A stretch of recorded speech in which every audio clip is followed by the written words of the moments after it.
Hello, good morning, and welcome to the Dawn Busters Taste Challenge. We have two Irish blended whiskeys. Here is Teeling Irish Ski, 46% alcohol, and it's a phoenix rising from the ashes because Teeling was an old Irish distillery that had gone out of business for a long time, disappeared, and some of the family members brought it back and it got funding from Beam Suntory. So Jim Beam Company helped them. Suntory helped them. Now they got a distillery opened last few years. This is a 2019 bottle, and it is non-chill filtered. It is finished in rum cask, ex-rum barrels, rum casks, as they say in Europe, casks. And it runs about $38 a bottle, maybe 40 now.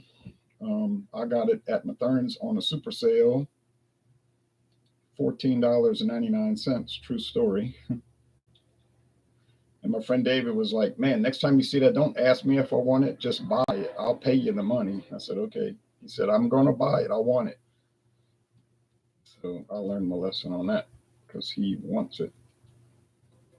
Let's see. Teeling at Total Wine. Okay, it's cheaper than I thought. I said 38. It's $31.99. Still $32, $31.99. That's not bad though. But I got it for more than a half off. Let's see what Walmart's got it going for. Walmart, if they carry it. Don't know if Walmart carries Teeling. Well, it says they do. Let's see. Nah, I didn't think they carried it. They might have carried it in the past, but they dropped it. Walmart doesn't really deal with a lot of Irish whiskey. They have a few like Bushmills and Proper 12, and of course Jameson. But beyond that, they're not really into it. For I guess their sales weren't like extraordinary. Now they do a lot of Scotch at Walmart. They sell a lot of Scotch and bourbon. Okay,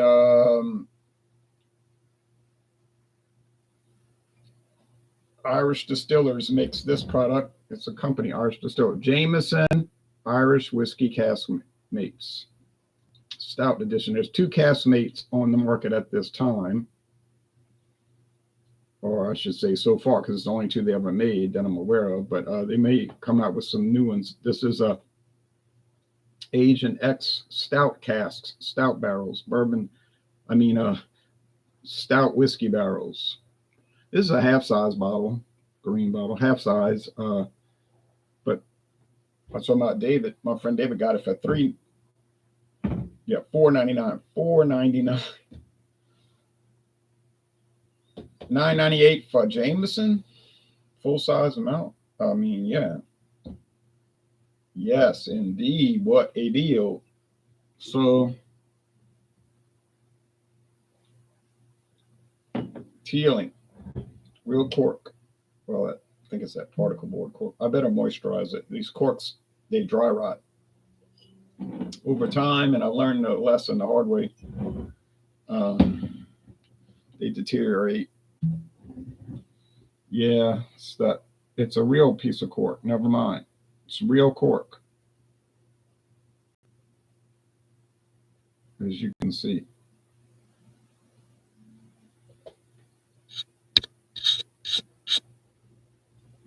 I say dawn busters, but with this pretend daylight savings time, dawn doesn't come till there it is. See, real cork, till much later than it should. Okay, shouldn't have to pour too much because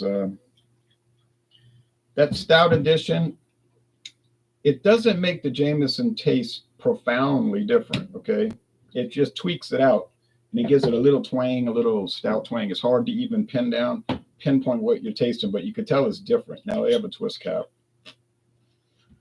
No cork for regular Jameson. Now maybe some of the really extra aged Jamesons, yeah, you might have a cork because they're not going to be $30. No, I'm afraid not. I have the Irish Distillers website. See, they're showing Jameson single pot still. You can see that's corked. I've never seen Jameson single pot still from 5 oak casks, different oak. That's a real specialty deal.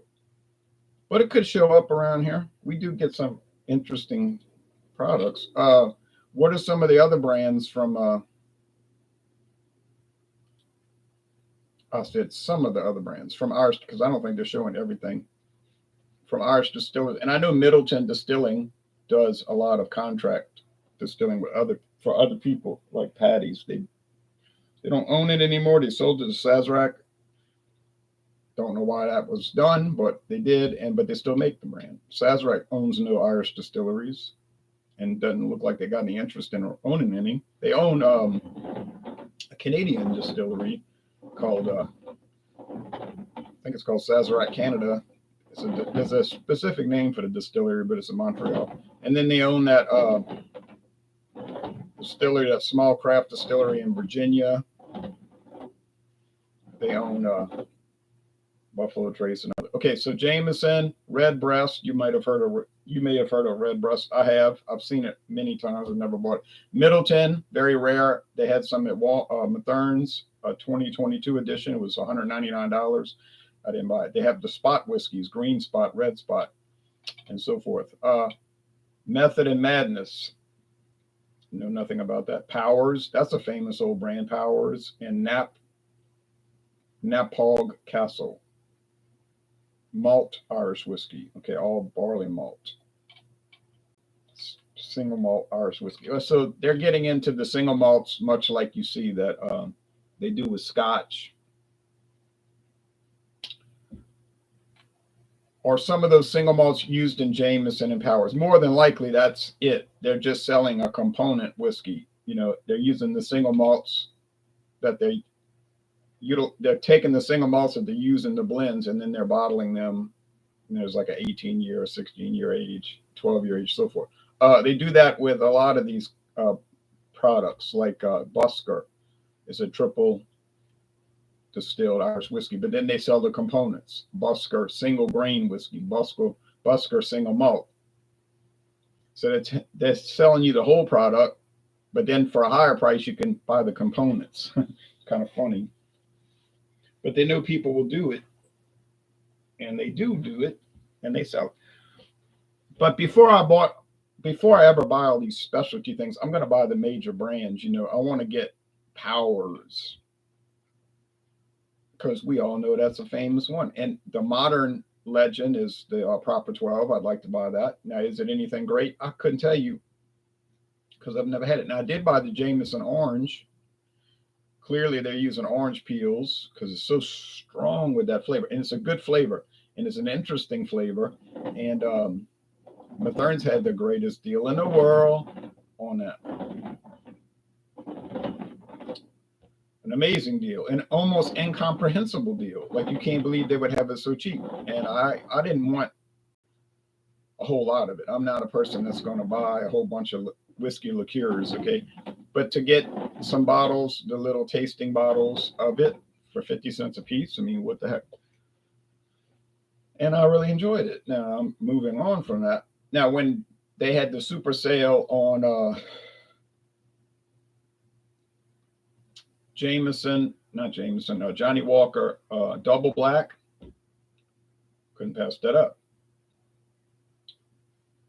Less than $45 for a full amount.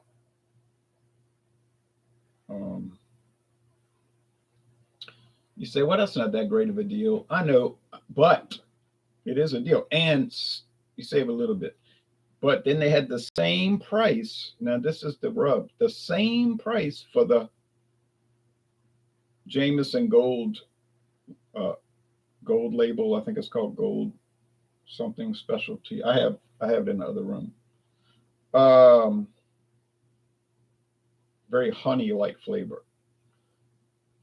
And you're not going to get that for $45. Sorry, not full 750 milliliters. No, sorry. And I did, though, got it for less than $45. So that was amazing. I think the last time I checked, it was like $68. The gold label reserve. That's what's called, gold label reserve. So you can find deals. Well, in Louisiana, I can't speak for other states, but I do find these deals. And people say, well, why are you always just buying deals? Well, I keep finding them. You understand? If everything I'm finding is 50% off or more, well, yeah, I'm going to keep buying that. Why wouldn't I? I mean,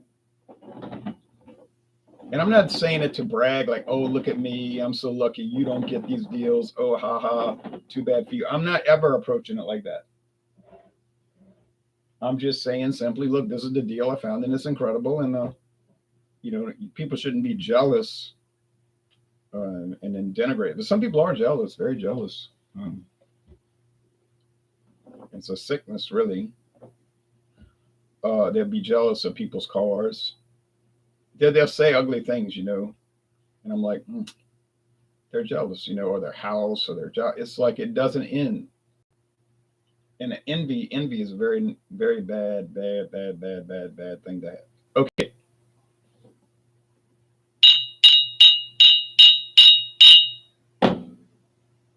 Here we go. I already mixed them up, so I'm not gonna know which is which on appearance. One is gold and one is light or greenish gold. So, and I don't remember which is which. So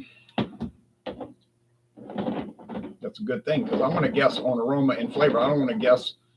I don't want to get it right because, oh yeah, I remember that one was darker. No, that's not a real taste challenge. Now, I've said this before. I have a beef with people who do open-eyed taste challenges where they're looking at the product and saying, this is great, this one's not as good. Well, you're looking at it and you claim and you know the difference, but how you know that you know the difference? Because you're looking at the products and you'll say, I'm not biased. Well, I believe that, but there could be what we call unconscious bias, like Sigmund Freud, the unconscious mind. But there is some truth to that because people will have these thoughts and they don't realize they have them, and could influence you, and we don't want that. Another beef I have is when people do like a beer. They got one coming up. I got it on my watch later list on YouTube. They'll say, I'm going to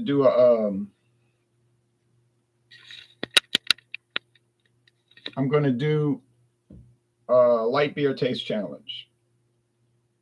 Nothing wrong with that. It's a style of beer, no problem. Not my favorite style, but I certainly don't dislike it like I used to have, like more of an axe to grind against light beer. But they'll have like 8 of them lined up. It'd be like a 20-minute video. I don't mind the length. Long videos don't necessarily bother me. But it'll go like in a chaotic manner. You understand? They'll say like, this one and now that one and now this one and now that one and Miller Lite and Bud Light and Coors Light and Old Milwaukee Light and Michelob Ultra, and then they taste this and that. This tastes like that.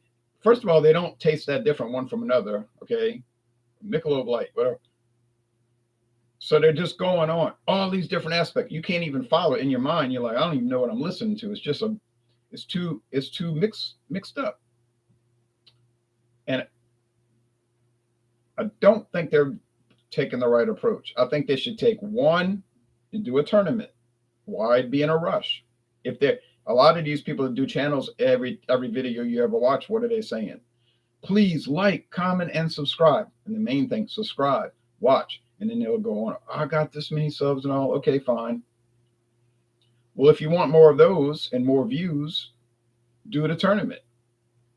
You say, okay, I'm gonna take Coors Light. I'm gonna go up against every light beer available and do a video for each challenge. Take your time. What's the rush, right? Then do the next one. Then the next one. Then the next one. And when you go through it, then you do number 2, light beer number 2, Miller Lite. Go against everything else. Then you take Milwaukee's Best Light, everything else. Now, if you want to keep a record, a spreadsheet, that's I don't do that, but that's a good idea. It's going to be a lot more coherent set of it. It's going to be a more coherent set of videos, and you're going to get more views because the videos will probably be much shorter, but maybe not, but probably. And then you get, so I just think that's a better approach, but it's just my opinion. Everybody has their own opinion. but I think I'm on the right track with that. I really do. And I'm always hoping that these people's channels going to do well, unless it's really a raggedy bad channel. You get some of those out there, they're terrible. But usually they're good, and people are enthusiastic like we are. And you're just thinking, I wish it could be different. But then you got to watch what you tell people, because even if you approach it in a nice way, they get defensive, you see, and they say, well, who are you to tell? It's like, I'm not trying to tell you what to do. It's just an idea that I think could help. And some people are funny like that.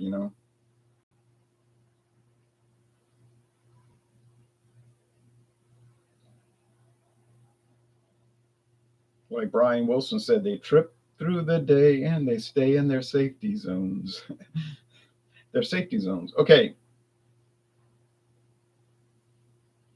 And he talked about being they're defensive, like, and he ran into that maybe in the music industry. He might just, because he knew a lot about music. He was definitely not a know-it-all pushy person, but then they'll be defensive. And he's like, wait a minute. I was interested in your music. Okay, anyway. Aroma. Yeah, basic. I'm telling you, it's basic. And basic doesn't mean bad. It just means what it is. Basic, just basic Irish whiskey aroma, grain whiskey, column still, 80% grain whiskey, little bread crust, white bread dough, the middle part. That's the malt whiskey. So it's just basic, nothing extraordinary or, oh, I can't believe it's so fabulous. It's just nice. And this one's the same, but it's got that little tweak. And by virtue of having that little tweak to it, or whatever that is, I'm thinking that's the Caskmates Stout Edition, just on aroma, but I don't know. So let's go with the taste. And I think 46% versus 40% is going to make a difference. It will make a difference. I'm thinking that. Don't know that. Never done these two, one versus the other.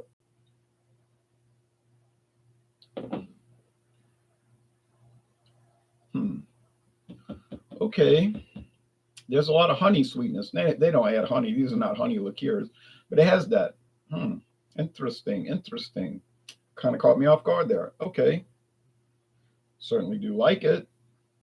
I like these whiskeys that are interesting.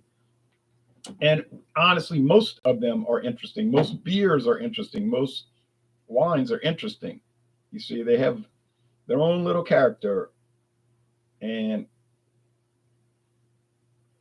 I think if more people would realize that, they could approach their reviewing better, because it doesn't have to be like these attack mode videos. Like you say, yeah, let me review Hurricane High Gravity. Chuckle, chuckle, nod, nod, wink, wink. Nudge, nudge, wink, wink, say no more. Ha, ha, ha, ha. And I'm like, well, it's not really a review, because you've already decided what you think about it. You're going to drink it out of a paper bag, around the can. And so now you're doing it as an effect. An effect, EFFECT. So then the video review is affected, AFFECT, affected, ED, affected.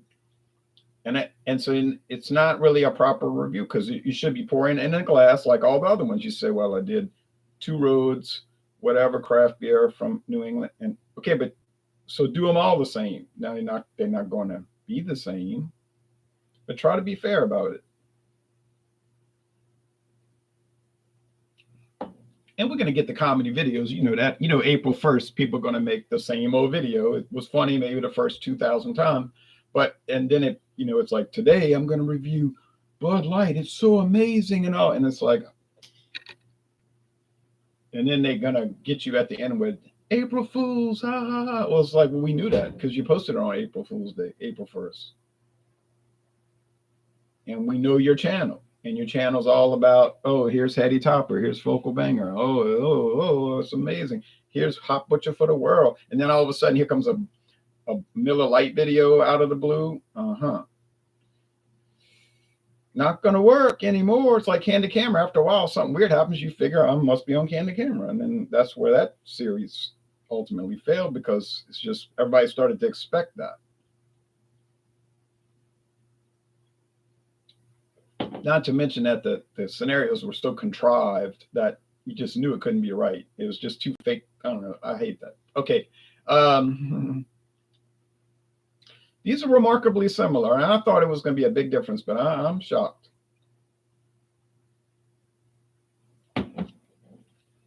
Really shocked.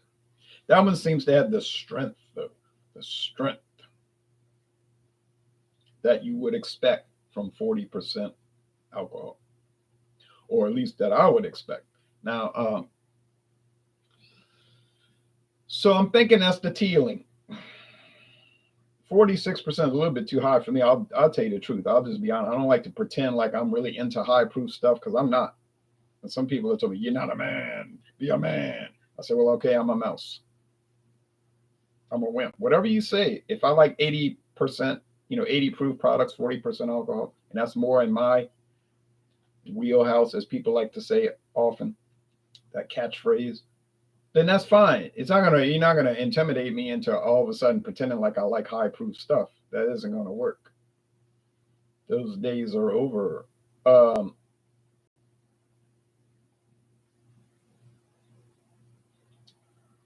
But it is 92 proof and 46% alcohol, and I like it. I like it, but I wouldn't make a habit of drinking it, and I wouldn't really be looking to buy it. But when I found it for $14.99 for the bottle, obviously I bought it. It was definitely not on my to buy list. Yeah, this one seems milder. It does kind of have that little tweak to it, whatever that is, and I think that's the Caskmates. Now, which one's better? I think I prefer the Caskmates. I can't say it's better though. That's just me preferring it because you know me with the 80 proof, 40% alcohol, lightweight type of approach. But I would definitely recommend both. Definitely, these are both Destively Bonnaroo. They're both Destively Bonnaroo. But I'm thinking that's the Caskmates, and it is the Caskmates, and I had Stout Edition, and I haven't gotten it wrong yet. So I've been 100% correct so far on this Irish whiskey adventure. Now, is a day coming here when I'm going to get it wrong? Most likely, yeah. I always have these terrible breakdowns where I get it screwed up, and then I'm like, oh man, I feel so bad. Kind of like the way Notre Dame felt against Ohio State last Saturday. But you know what I'm saying? No, I mean, it does happen. So anyway, thank you for watching, and try to come back tomorrow morning with another Dawn Busters Taste Challenge. I'll take care now.